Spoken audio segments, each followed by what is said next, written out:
Bismillahirrahmanirrahim. Assalamualaikum warahmatullahi wabarakatuh. Salam sejahtera dan selamat malam kepada semua yang mengikuti secara langsung di TV Patriots. Jadi malam ini kita akan istimewa yang didatangkan daripada seberang laut, biarpun jauh di mata tapi insya-Allah dekat di hati, iaitu Cikgu Audi. Cikgu Audi yang merupakan salah seorang tenaga pengajar bagi silat seni gayung Fatani di Perancis. Jadi sebelum itu saya perkenalkan diri saya dulu. Saya host anda pada malam ni, Faiz, dan saya sendiri juga merupakan salah seorang barisan penulis The Patriots. Meskipun tidak begitu aktif dalam penulisan, tetapi saya agak terlibat secara langsung dalam beberapa program kesenian dan kebudayaan Melayu. Antaranya bergiat aktif dengan Persatuan Penggiat Seni Warisan Melayu ataupun dikenali sebagai Pernilam. Juga terlibat dengan beberapa perguruan silat, dan antaranya yang paling terbaru saya bersama-sama dengan seni gayung Sama Jadi di bawah bimbingan Tuan Guru Abichai. Jadi tanpa membuang masa, saya mempersilakan Cikgu Audi untuk memperkenalkan diri beliau sedikit sebelum kita bacakan tentang latar belakang dan pelibatan Cikgu Audi dalam dunia persilatan. Dan sebelum kita masuk kepada sesi bola bicara kita pada malam ini, dengan tema kita pada malam ini, iaitu silat di Perancis, kebudayaan Jabatan Penghubung. Jadi silakan Cikgu. Okay, salam sejahtera semua. Nama saya Audron Le Guillou. Saya seorang Perancis yang berasal dari kota Paris, dan saya berumur 38 tahun, dan saya telah belajar silat selama 21 tahun. Dan saya memang berminat dengan kebudayaan Melayu, bukan hanya dengan silat, tapi juga dengan muzik ataupun tarian. Contohnya, saya pernah belajar gamelan Jawa dan juga pelbagai tarian seperti tarian jojotan, tarian Betawi, dan juga tarian namanya rantak dari Sumatera, Minangkabau. Jadi terima kasih untuk sudi menjemput saya bercakap bersama-sama hari ini secara live. Ini pertama kali untuk saya, dan juga jadi maafkan saya kalau bahasa Melayu saya ada sedikit kesalahan sebab saya tak pasti menggunakan bahasa Melayu. Jadi itu sedikit sebanyak pengenalan oleh Cikgu Audi, dan alhamdulillah. Dan untuk memudahkan urusan komunikasi kita pada malam ni, mungkin ada beberapa bahagian sekiranya Cikgu Audi lebih selesa menggunakan bahasa Inggeris, kita tak jadi masalah untuk kita teruskan dalam bahasa Inggeris, insya-Allah. Jadi saya bacakan lebih kurang ringkasan penglibatan Cikgu Audi dalam dunia silat. Bermula sekitar tahun 1999 apabila beliau mulai belajar silat seni gayung Fatani Malaysia di Paris bersama dengan arwah guru beliau Tuan Muhammad Raban. Seterusnya pada tahun 2002 beliau mengikuti bengkel silat gayung Fatani di bawah tunjuk ajar arwah Cikgu Haji Anwar bin Hakim Abdul Wahab, guru utama Perguruan Seni Gayung Fatani Malaysia. Seterusnya pada tahun yang sama juga beliau diangkat sebagai pesilat penolong untuk arwah Tuan Raban. Kemudian pada tahun 2004 arwah Tuan Raban mengenalkan beliau dengan Cikgu Halim bin Hamid, Ketua Guru Kanan Negeri Wilayah Persekutuan, dan beliau meneruskan perjalanan menuntut ilmu beliau bersama dengan Cikgu Halim. Kemudian pada tahun 2005 merupakan pertama kali Cikgu ke Malaysia, tahun 2005. Yeah. Tahun 2005 pertama kali ke Malaysia di Kampung Ceras Baru dan mengikuti bengkel silat gayung Fatani bersama Cikgu Halim. Kemudian pada tahun 2006 beliau diakui sebagai jurulatih. 6 tahun selepas itu, 2012, mendapat bengkung hitam dengan menyandang gelaran pendekar. Kemudian pada tahun 2015 diperakui sebagai pengerusi perguruan ataupun Persatuan Seni Gayung Fatani Malaysia Perancis. Kemudian pada tahun 2016 diperakui sebagai guru muda Persatuan Seni Gayung Fatani Malaysia. Kemudian pada tahun 2017 mendapat Accreditation of Credentials sebagai wakil pesaka untuk Europe yang disampaikan oleh Datuk Seri Dr. Haji Muhammad Ali bin Muhammad Rostam yang baru-baru ini telah pun dilantik sebagai Tuan Yang di-Pertua Negeri Melaka yang baru sempena lawatan rasmi beliau di High Commission of Malaysia, London. Jadi itu sedikit sebanyak mengenai latar belakang beliau dan tentang ringkasan aktiviti perguruan silat Gayung Fatani Malaysia di Perancis dan Jerman. Keseluruhannya mereka mempunyai 4 gelanggang, 3 di Perancis iaitu di Paris, di Bagnolet dan Metz. Betul ke sebetulnya cikgu? Betul. Maunya dan satu di Jerman. Ya. Dan setiap tahun mereka akan ada ulang kaji latihan bersama dengan Cikgu Halim dan setiap 2 tahun akan diadakan bengkel silat Gayung Fatani di Europe. Dan mereka telah mengadakan tidak kurang daripada 50 demonstrasi silat sejak tahun 2015.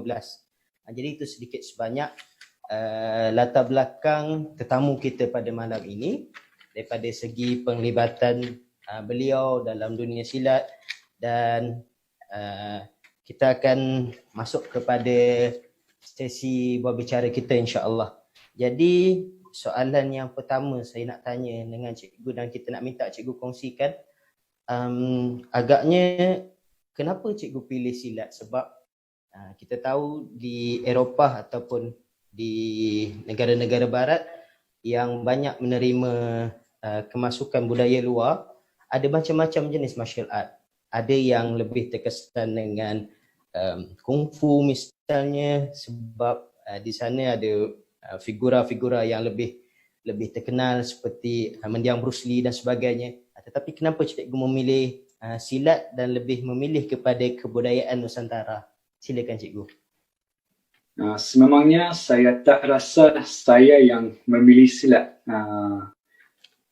Saya pada masa saya mula belajar silat, saya berumur 17 tahun dan pada masa itu saya sedikit malas. Lepas sekolah biasanya saya duduk rumah saja main video game dan satu hari abang saya suruh saya mulai sukan, apapun sukan untuk keluar dari rumah sikit. Jadi dan dekat rumah saya baru dibuka salah satu dewan sukan seni bela diri di mana pelbagai jenis bela diri diajarkan. Antaranya ada karate, taekwondo, tomoy, wushu dan seterusnya. Jadi kita pergi sana bersama abang dan mulai tengok persembahan dari seni bela diri itu. Saya mula lihat persembahan dari wushu, tapi saya tak memang suka apa yang dipersembahkan kerana memang berbeza daripada yang saya biasa tengok pada TV ataupun di movie. Dan seterusnya saya minat dengan tomoy, tapi sebelum persembahan tomoy adalah satu persembahan dari seni bela diri namanya silat. Tapi pada masa itu saya tak tahu apa itu silat. Jadi saya tanya pada abang, tahu ke apa itu silat? Dan dia kata silat itu daripada Malaysia dan Indonesia. Dan kita mesti tunggu persembahan mereka untuk lihat persembahan tomoy.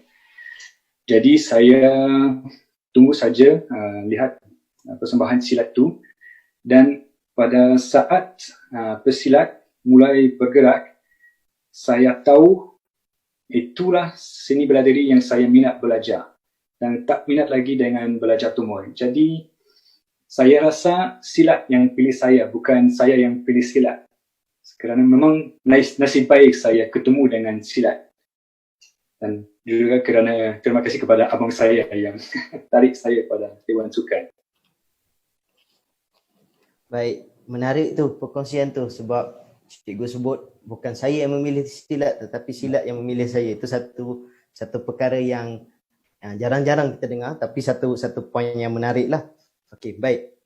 Yang seterusnya cikgu, seperti mana kita tahu kalau kita terlibat dalam silat, kita akan didedahkan juga dengan permainan senjata dan sebagainya.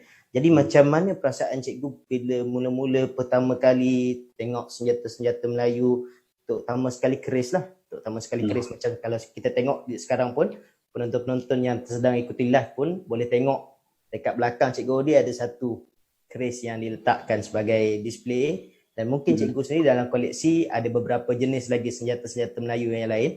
Jadi mungkin cikgu boleh kongsikan pengalaman pertama mula-mula tengok keris, apa yang perasaan cikgu ketika tu?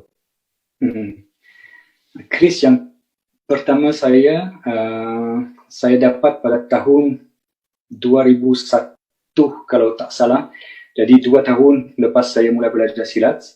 Itulah salah satu rezeki dari sahabat abang saya yang pergi ke Malaysia pada tahun itu. Tapi keris yang dia bagi pada saya memang tak baik. Itulah keris pada orang turis.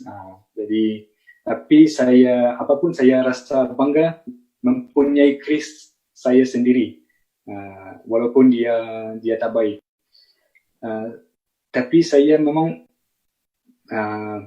melihat senjata keris itu, saya memang terkejut dengan benda bilah yang memang berbeza daripada senjata dari negara yang lain. Contohnya apapun katana dari Jepun ataupun pedang dari Perancis. Benda keris memang luar biasa demi saya. Ni keris Bali yang saya dapat pada tahun 2006. Dan saya mulai berminat dengan keris dan belajar keris dengan lock. Apa maksudnya lock? Kalau lock 3 untuk keris pendekar, atau kalau lock 5, 7, 9, itulah saya memang menjadi tertarik dengan maksudnya keris dan pentingnya keris dalam kebudayaan Melayu. Jadi saya cuba mendalami ilmu saya dalam dalam dunia senjata dalam silat, cara membersihkan bilah, cara membuat bilah keris. Walaupun saya belum belajar cara membuat bilah keris, tapi saya memang berminat dengan cara itu. Dan I realize memang besar ilmu senjata. Bukan hanya salah satu senjata yang dibuat secara susah. Maybe I will switch into English. Boleh cikgu, silakan. It's not just a blade that you can find anywhere. Memang it's something you can only find in Nusantara. Dan the meaning of the blade memang extraordinary to me. Sebab kita bukan hanya senjata untuk yang boleh digunakan pada masa perang, tapi juga untuk maaf ya. You can use it for your own protection, but on a more spiritual level, not only to defend yourself outside, but also to preserve yourself inside. Ini memang salah satu perkara yang memang menarik dalam keris.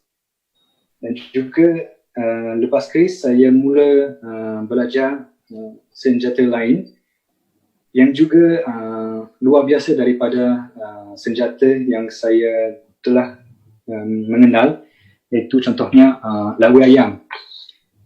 Itulah senjata yang memang luar biasa di Perancis. ataupun kalau sabit. Sabit tu kita tak biasa mempunyai dan menggunakan senjata macam ni di Perancis dan dalam seni bela diri di Perancis.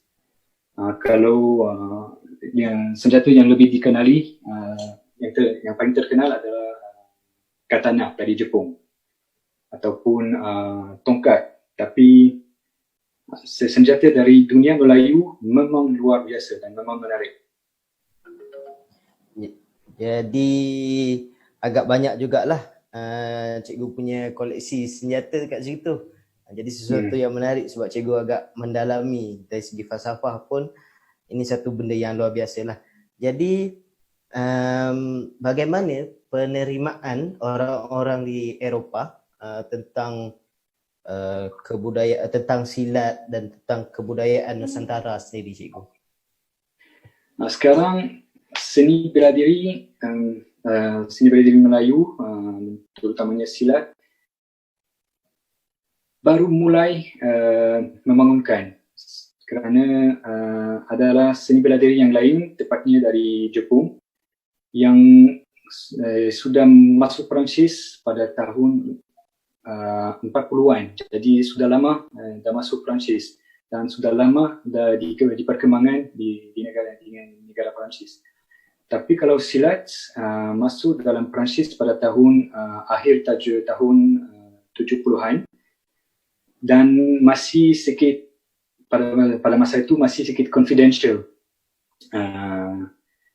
Tak ada banyak orang yang kena silat. Pada masa sekarang, terutamanya kerana filem seperti The Red yang keluar sampai Perancis beberapa tahun yang lepas, silat mulai lebih dikenali di Perancis dan juga dengan persembahan besar yang diadakan di festival internasional seni bela diri di Perancis. Jadi slow silat mulai dikenali di Perancis dan kita mulai mengembangkan silat di Perancis. Tapi terutamanya silat dari Indonesia sekarang. Kalau silat Melayu, kalau silat Melayu mungkin 20% silat Melayu dan 80% silat dari Indonesia. Jadi kita cuba sekarang mempersatukan silat Melayu di Eropah untuk menjadi lebih kuat dan membangunkan nama silat Melayu di Perancis dan Eropah. Baik. Jadi antara ni sepintas lalu yang sempat saya intai daripada komen, rata-rata memuji cikgu punya bahasa Melayu yang agak fasih, walaupun pada awalnya cikgu agak merendah diri, tapi mereka kata wow, boleh berbahasa Melayu dengan agak lancar, agak baku. Jadi bagaimana cikgu di sana melatih ataupun membudayakan penggunaan bahasa Melayu dari segi kekerapan bertutur ataupun cara berlatih? Adakah ini diterapkan juga di gelanggang ataupun hanya inisiatif secara peribadi, cikgu?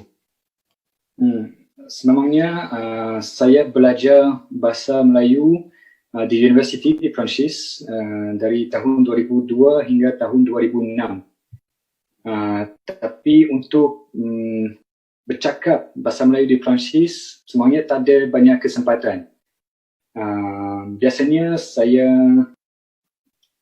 saya boleh tulis dan membaca memakai apps lah, seperti WhatsApp ataupun Messenger. Kalau tulisan, okeylah, saya cukup fasih. Tapi bercakap secara bahasa Melayu secara oral, tak ada banyak kesempatan untuk bercakap. Di Perancis, kalau di gelanggang, biasanya saya gunakan sikit bahasa Melayu kerana murid saya tak pernah belajar. Kebanyakan murid saya tak pernah belajar bahasa Melayu. Jadi biasanya kita kira dalam bahasa Melayu dari 1, 2, 3, 4, 5. Dan kalau nama pergerakan bunga ataupun jurus ataupun sepakan, tumbukan, saya pakai bahasa Melayu, tapi selain itu dalam gelanggang saya pakai bahasa Perancis dengan murid saya. Dan untuk bercakap, ada salah satu kesempatan setahun iaitu bengkel silat yang saya ikut di Malaysia setiap tahun. Tapi even in Malaysia, kerana saya hantar murid saya ataupun rakan seperjuangan silat patani saya yang tak bercakap dalam bahasa Melayu, saya cuba bercakap dalam bahasa Inggeris supaya rakan saya tak merasa excluded dari perbincangan.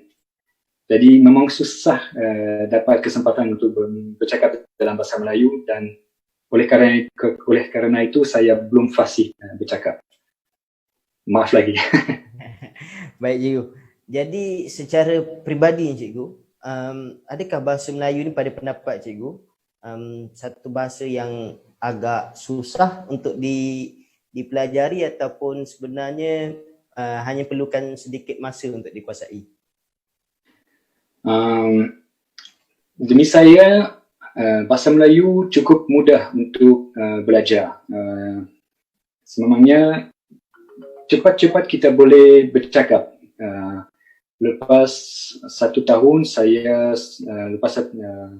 bila saya masuk universiti, lepas 1 tahun saya sudah boleh bercakap sikit dengan orang Indonesia ataupun orang Malaysia. Tapi bahasa Melayu is not as easy as it seems. Kerana ada cara bercakap bersama bersama orang yang di depan saya. Kalau orang penting ataupun rakan saya ataupun mak ayah saya takkan menggunakan bahasa Melayu yang sama ataupun vocabulary yang sama. Ataupun di depan yang dipertua ataupun di depan budak, takkan menggunakan kata-kata yang sama. Jadi itulah yang demi saya yang paling susah dalam bahasa Melayu adalah to adapt bahasa Melayu saya kepada orang yang di depan saya. Baik. Okey. Tentang lain-lain aspek kebudayaan, sebab kalau seperti mana yang cikgu terangkan tadi, cikgu juga ada pernah terlibat dengan belajar tarian, belajar muzik seperti gamelan dan sebagainya. Jadi macam mana benda-benda yang lain ni mendapat perhatian cikgu? Adakah melalui silat juga secara tak langsung? Sebab kita tahu kalau macam contoh gayung Fatani, apabila majlis menamat biasanya akan ada upacara bersagang antara murid yang senior dengan murid junior yang baru nak menamat, dan akan diiringi dengan permainan gendang silat dan sebagainya. Adakah ini yang membuka laluan cikgu kepada perkenalan dengan budaya-budaya Nusantara dan budaya-budaya Melayu yang lain seperti tarian dan sebagainya tu? Maaf, tak jelas. Okey, maksud saya cikgu terlibat juga dengan tarian dan sebagainya. Jadi dengan tarian, dengan muzik. Jadi adakah benda itu berpunca daripada silat juga ataupun secara tak langsung bila cikgu berkawan dengan orang-orang Melayu dan sebagainya? Sebenarnya kalau gamelan saya mula belajar kerana silat. Saya pernah dengar muzik gamelan, terutamanya gamelan dari Jawa Tengah. Dan pada tahun 2014, satu orang masuk gelanggang berminat untuk belajar silat, dan dia orang guru, dia guru gamelan Jawa. Dan kita mulai bercakap tentang silat dan muzik, kerana setiap latihan kita di Perancis ada muzik silat. dari Malaysia, dan dia juga berminat dengan muzik itu. Dan akhirnya dia jemput saya mencoba main gamelan. Jadi saya ikut dia tiga hari yang lepas, dan seperti silat, saya memang suka perasaan memain gamelan. Jadi sampai kini saya terus belajar gamelan. Itu saya tak boleh explain dengan jelas kenapa saya suka silat. Itulah seni yang sesuai dengan saya. Baik. Jadi dalam gamelan tu cikgu, apa nama instrumen yang cikgu paling minat? Utamanya ada dua, namanya bonang dan suling ataupun seruling dalam bahasa Melayu. Yang saya ada sini, ni suling bambu, sedikit, right?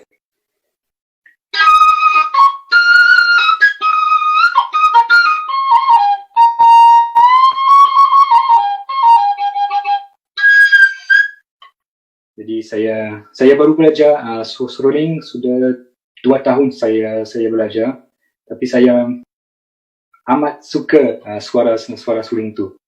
Jadi kalau mungkin saya cuba belajar serunai untuk muzik silat, tapi saya mesti tunggu sikit lagi. Baik cikgu. Okey, jadi tentang penerimaan silat di Eropah, kalau nak banding masa tahun mula-mula cikgu belajar dulu tahun 90-an, tahun 99 dengan sekarang, perkembangan dia lebih positif ataupun lebih banyak ataupun macam mana, lebih kurang cikgu kalau nak bandingkan? Pada masa saya mula belajar silat, jadi pada akhir tahun 90-an, silat memang tak dikenali, dan kalau orang yang kenal silat hanya minat dengan benda only the effective part of silat. Mereka tak minat dengan bunga ataupun jurus ataupun yang mereka menganggap hanya yang cantik, bukan. Tapi mereka sekarang mulai faham bahawa bunga adalah asas silat. Kalau tak ada bunga, tak ada silat. Bukan hanya seni bela diri. Sekarang orang mula faham bahawa seni bela diri dalam ilmu persilatan adalah salah satu bahagian saja. Adalah ilmu musik, ilmu perubatan, ilmu kerohanian, ilmu berbusana, ilmu adat dan adab, dan semua itu pada masa saya mulai belajar, orang tak berminat dengan semua bahagian itu. Sekarang mereka mulai faham dan menyambut segi kebudayaan silat. Baik cikgu, tadi cikgu ada sentuh juga sikit tentang busana. Jadi pertama kali mungkin kalau cikgu pakai busana Melayu di Eropah ataupun di Perancis secara umumnya, apa reaksi orang masa tu? Maknanya bila tengok dengan tengkolok ataupun tanjak, mungkin dengan keris lagi di sisi, macam cikgu pun malam ni dengan peling, apa reaksi mereka? Di Perancis, apabila saya saya berbusana, biasanya untuk acara dengan Kedutaan Besar Malaysia ataupun Persatuan Malaysia di Perancis. Jadi biasanya saya berbusana untuk dengan orang Malaysia, dan memang mereka memang terkejut melihat satu orang Mat Salleh berbusana, dan mereka merasa bangga, dan saya juga merasa bangga memakai busana Melayu dan melihat orang Malaysia thanking me for for respecting untuk menghormati kepada kebudayaan mereka. Jadi saya pertama kali saya pakai busana Melayu, saya memang merasa bangga. Hari ini pun saya merasa bangga kerana saya boleh bercakap dengan orang Melayu di Malaysia. Saya pun di Perancis, tapi kita bersama pakai busana Melayu. Dan itulah yang salah satu hal yang saya memang bangga. Masya Allah. Baik cikgu, kita ada satu soalan sebagai selingan daripada kita punya penonton malam ni. Jadi sedikit kembangan daripada soalan tadi. Bagaimana penerimaan golongan muda di Perancis tentang silat sendiri? Maknanya adakah cikgu sendiri pernah buat masuk demo di sekolah ataupun di universiti untuk tarik golongan muda untuk silat di Perancis? Sebenarnya kalau pesilat di Perancis, mereka orang dewasa, sekitar umur mereka sekitar 30 tahun. Kerana latihan kita diadakan pada malam, dan di Perancis pada malam budak tak boleh ikut latihan kerana mesti pergi ke sekolah awal. Dan kerana pekerjaan saya tak boleh mengadakan kelas silat lebih awal. Jadi memang susah untuk budak yang nak ikut latihan kita di Perancis. Sekarang kita cuba dengan salah satu murid saya yang sedikit free pada petang setiap hari untuk membuka gelanggang untuk anak kecil, anak muda. Mudah-mudahan kita boleh buat itu. Tapi sampai kini tak ada anak muda yang ikut kelas silat kita. Baik. Dan juga tadi macam cikgu sebut pada awal-awalnya mungkin orang-orang di Eropah lebih tidak begitu berminat dengan silat kerana hanya melihat silat ni sebagai seni, ada bunga, ada tari dan sebagainya. Jadi dari segi pengalaman real life cikgu sendiri, cikgu pernah guna tak silat ni untuk mungkin sebagai self defense dalam apa-apa insiden? Sampai kini tak pernah menggunakan silat sebagai self defense lah. Pada awalnya saya mulai belajar silat, saya masih muda dan saya sedikit tempted untuk saya dipelajari, yang saya belajar. Tapi sampai kini saya tak pernah gunakan silat. Dan terutamanya kerana lepas 20 tahun dengan silat saya belajar untuk menjadi lebih sabar dan untuk menjadi lebih rendah hati. Pada masa saya masih muda, kalau api saya di dalam sedikit panas. Tapi sekarang saya lebih sabar, saya lebih rendah. Itulah yang silat berikan pada saya. Menarik. Okey, dan untuk pengetahuan penonton-penonton yang bersama dengan kita pada malam ni, kita ada sedikit kejutan. Sebenarnya Cikgu Audi pada malam ni dengan yang bersama dengan kita ni bukan sahaja boleh berbahasa Melayu dengan baik, tetapi juga Cikgu Audi sebenarnya boleh menulis dalam tulisan Jawi. Jadi kita akan minta Cikgu Audi tunjukkan sedikit tulisan yang beliau dah sediakan, dan kalau Cikgu boleh buat secara live ke? Mungkin ayat yang pendek boleh. Kita buat sedikit demonstrasi juga. Boleh. Sebenarnya pasal tulisan Jawi saya belajar semasa di universiti pada tahun 2006 selama 2 bulan. Dan seperti bahasa Melayu secara oral tak ada banyak kesempatan untuk pakai tulisan Jawi, jadi maafkan kalau tak baik. Jadi saya siapkan ni. Tulisan tu, jadi tak Melayu hilang di dunia oleh Hang Tuah. Juga ni secara saya cuba secara kaligrafi ni tulisan Jawi. Dan kalau demo live, apa yang saya boleh tulis? Jadi saya cuba. Okey, jadi kita tunggu sebentar Kita akan tengok ini kita demonstrasi secara langsung, secara live. Cikgu Audi tuliskan sedikit daripada apa yang beliau belajar dalam tulisan Jawi, supaya nanti kita tak nak ada daripada penonton kita mungkin nanti tersangka tulisan ni dah disiapkan awal. Jadi kita minta cikgu tuliskan juga untuk kita buktikan bahawa memang beliau menjiwai daripada segi pembelajaran silat, busana, muzik, tarian dan sebagainya, dan termasuk daripada tulisan Jawi.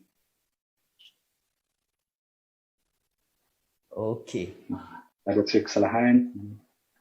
Okey. Apa cikgu? Okey, saya belajar silat. Nampak? Tak ada kesalahan. Okey, cantik cikgu. Baik. Okey, jadi bila sebagai seorang yang bukan berbangsa Melayu, yang bukan juga dilahirkan di kawasan penduduk Melayu, jadi bagaimana bila cikgu mula belajar tentang kebudayaan ni, adakah dia mengubah gaya hidup cikgu sedikit sebanyak bila cikgu belajar tentang kebudayaan Melayu dan Nusantara ni? Adakah dia mengubah gaya hidup cikgu? Sebenarnya ya, betul. Pada masa saya mulai belajar silat, saya masih di high school. Dan saya masuk universiti untuk belajar accounting, dan pada masa itu saya mula belajar silat. Dan kerana silat, saya habiskan kursus saya di universiti untuk accounting, dan saya minta pada mak ayah saya untuk mulai belajar kebudayaan Melayu di universiti, dan memang sedikit risau dengan keputusan saya, tapi mereka menyokong saya apapun. Dan jadi saya tukar kursus saya dalam universiti kerana silat. Juga kerana silat saya mulai belajar gamelan. Kerana silat saya mulai belajar tarian. Kerana silat saya mulai berminat dengan kebudayaan Melayu dan filosofi kebudayaan Melayu yang amat change saya. Contohnya pada tadi kita bercakap tentang apakah saya telah menggunakan silat dalam real life. Kerana tak ada silat, mungkin pada masa saya muda, I would have fight. Tapi kerana silat, saya cuba merendah diri, saya cuba jadi lebih sabar. Jadi silat memang mengubah kehidupan saya. Dan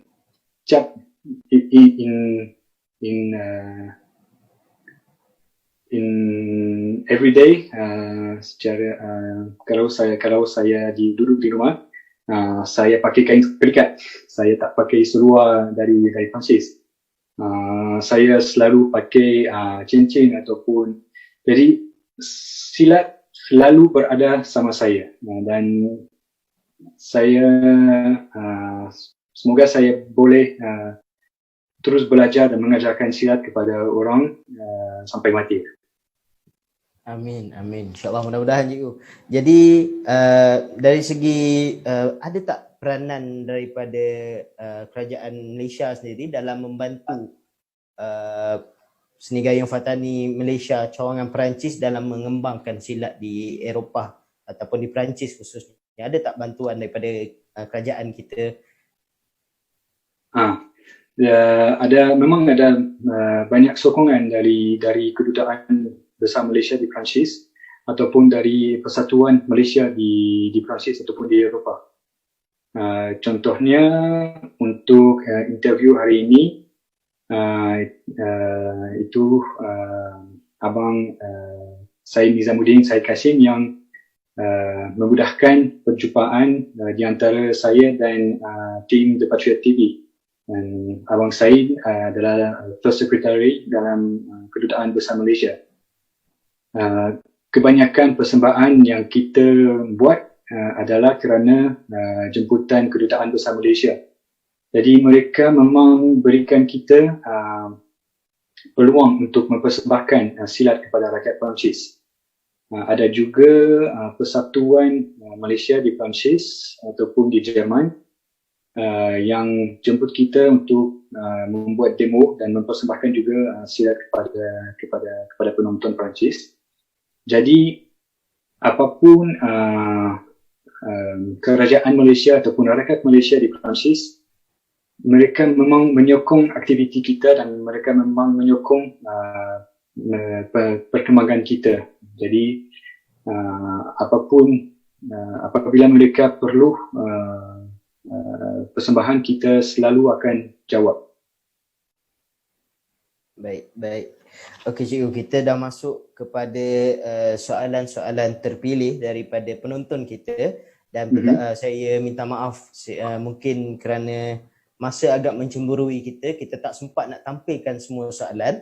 Jadi saya pilih beberapa soalan. Antaranya, siapa guru tua dalam aliran gayung Fatani yang pernah cikgu jumpa, dan apakah kenangan manis yang bersama dengan guru tua gayung Fatani yang pernah cikgu jumpa?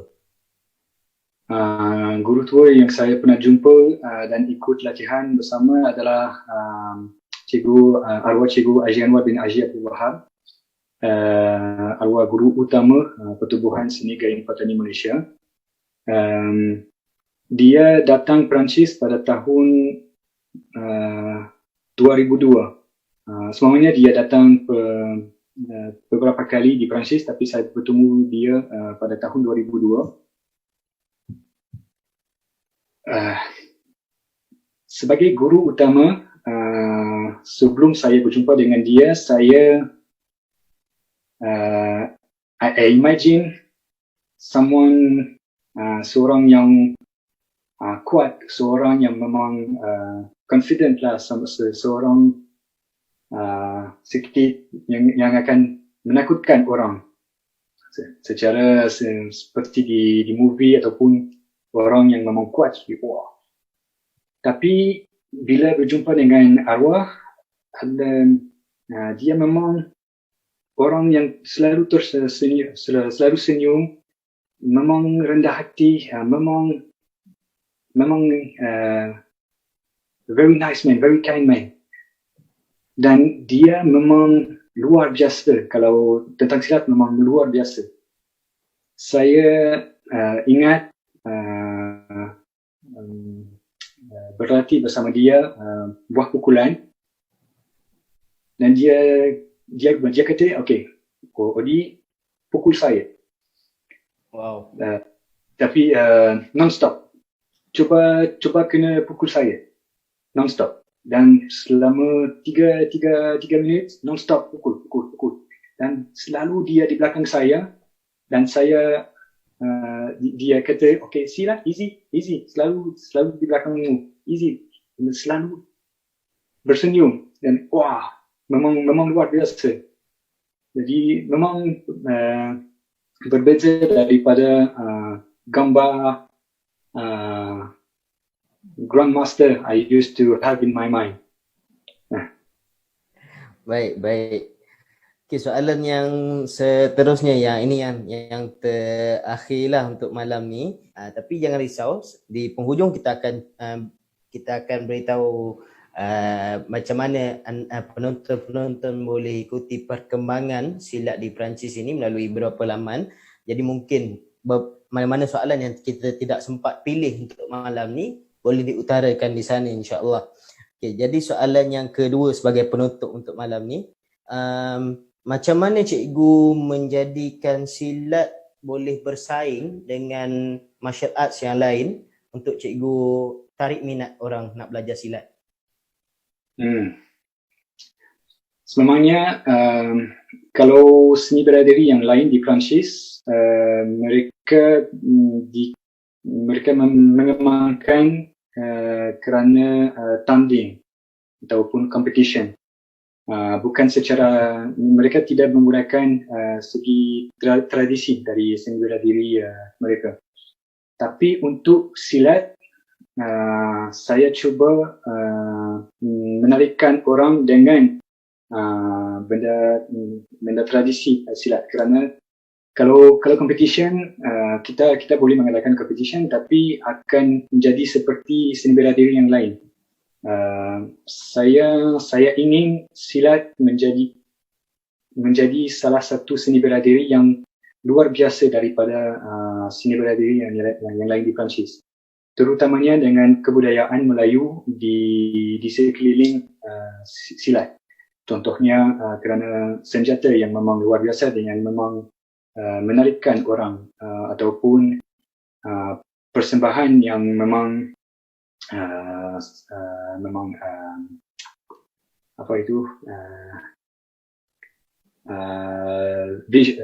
memang visual, boleh seperti koreografi dalam filem. Itulah yang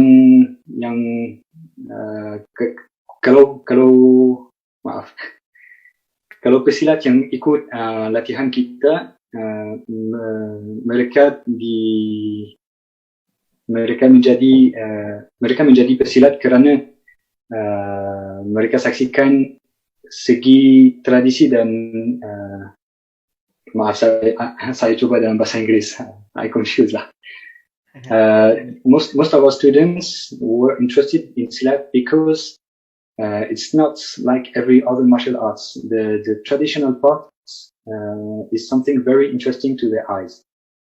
And I wish and I hope silat won't become something like all the other martial arts in France, like only about competition. Now judo ataupun taekwondo ataupun karate, mereka semua seni bela diri itu ikut benda pertandingan. Tapi kalau silat, kita mesti we must stick to the cultural and traditional parts. I think it's the most interesting way to attract orang, or to attract people to start learning silat in France. Baik.